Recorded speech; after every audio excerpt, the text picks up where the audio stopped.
Months before one frame of Dear White People ever streamed on Netflix, Justin Simien's new series was the target of amusing outrage on Twitter. But hurt folks of the Caucasian persuasion took to their accounts to tweet for a massive boycott of Netflix. How dare they create a TV show with this title, a title that had previously adorned the 2014 film upon which this show is based. According to such critics, it was reverse racism by golly and Donyebbit. Netflix and Simien responded in a way these complainers understood, they trolled the hell out of them. Netflix's response was apt, because Dear White People doesn't have time for your shit. It couldn't care less about your offense, and at times it seems to revel in it.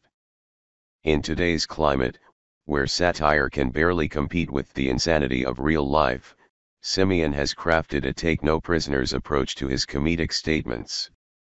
He packs so much detail and information into each episode that multiple viewings are required to fully appreciate the work.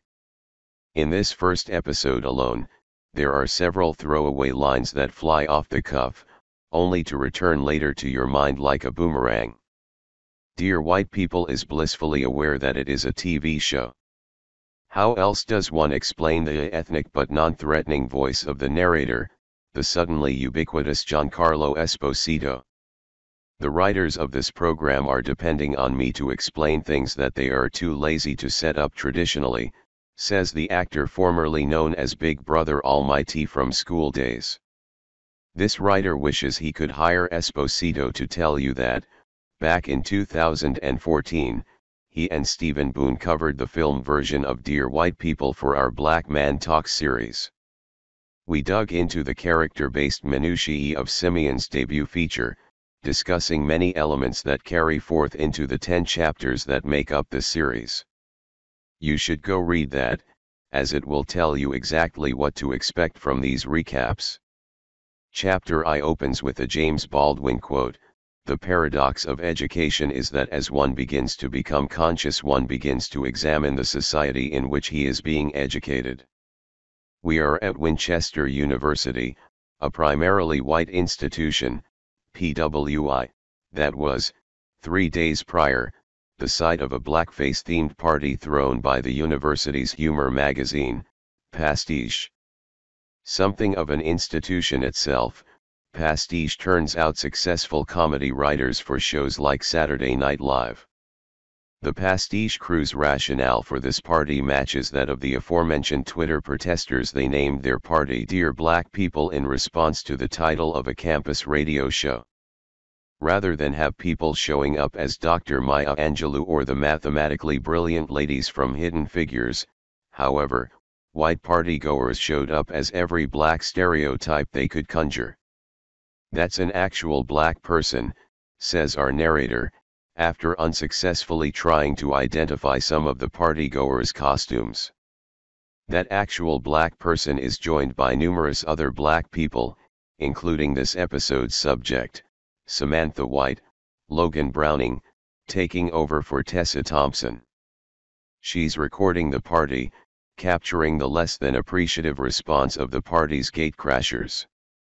"The hangover from this party is a motherfucker," intones the narrator. The university's spin doctors are similarly affected.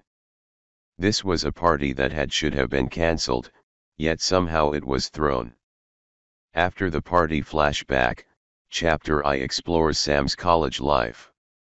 She's the creator of the call-in radio show Dear White People, where she offers advice on what not to do in the presence of one's brown friends. It is she who utters Simien's mission statement, "Dear White People is a misnomer," she tells a caller. "My show is meant to articulate the feelings of a misrepresented group outside the majority.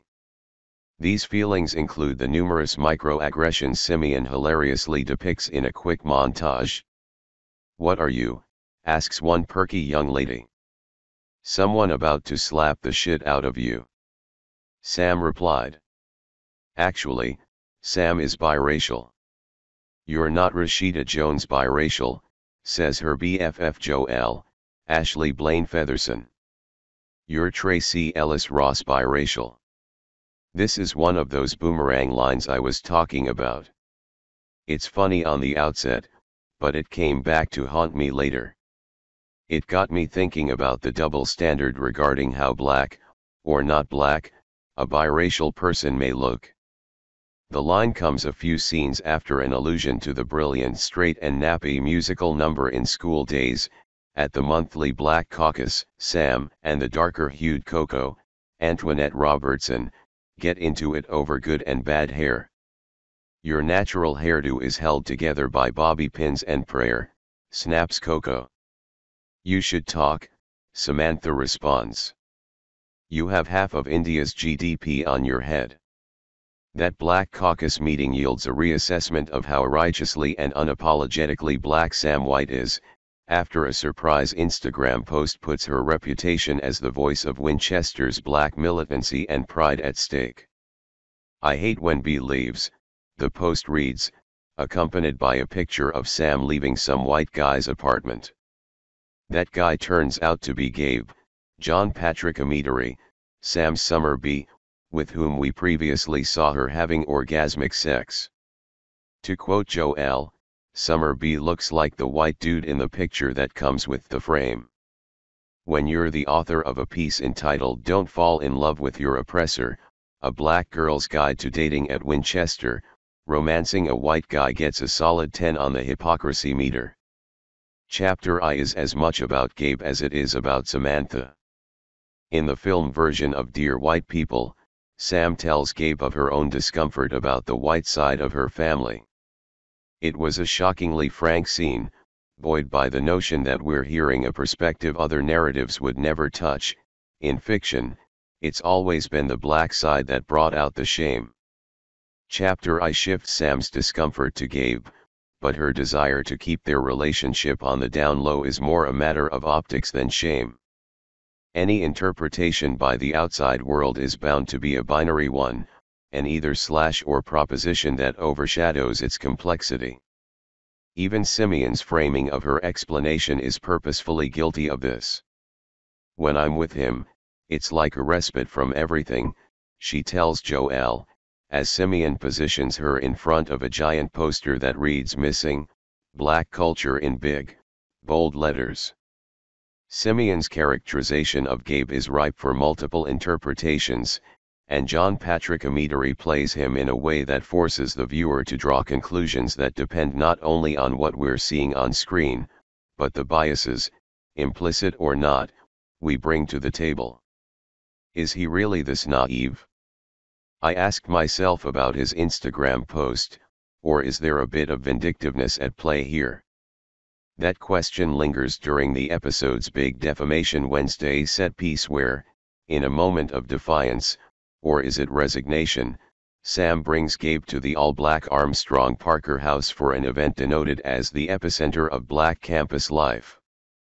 Defamation is the hilarious show within a show parody of Shonda Rhimes' scandal, complete with horny white president, steely black fixer, and her evil, cunning papa who, in this incarnation, is really a clone. Shoehorned into the viewing audience of brown people is Gabe's solitary white face, a situation I have never seen on screen except in prison movies. It's a situation I'd wager most white viewers of this show have experienced in real life, either. But I could identify with Gabe feeling all eyes on him. I'd be here all week describing the times I've been the only person of color somewhere. Unfortunately, Gabe's attempts to interact fall horribly flat. When pressed by Reggie, Mark Richardson, who has a crush on Sam, Gabe blurts out, "I don't know how black people feel, but I'd like to know." He then mistakenly assumes Reggie will respond with violence at this statement, a faux pas that sends Gabe sprinting toward the exit. He calls Sam out for not defending him, and she responds with a "now you know how I feel on this campus" style retort. Later, Sam is confronted by Lionel, Darren Horton, a reporter for the campus newspaper who says that tomorrow's paper will reveal her role in the party. "I don't like the idea of telling someone else's truth," he says. Empowered, Sam takes to the airwaves, My jokes don't make it unsafe for you to walk the streets. But yours do, she tells the audience.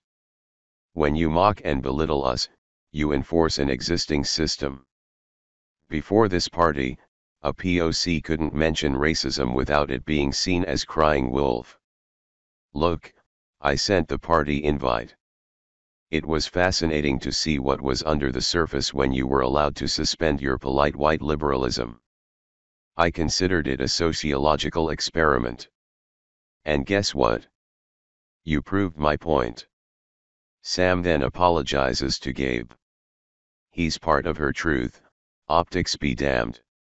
Yeah.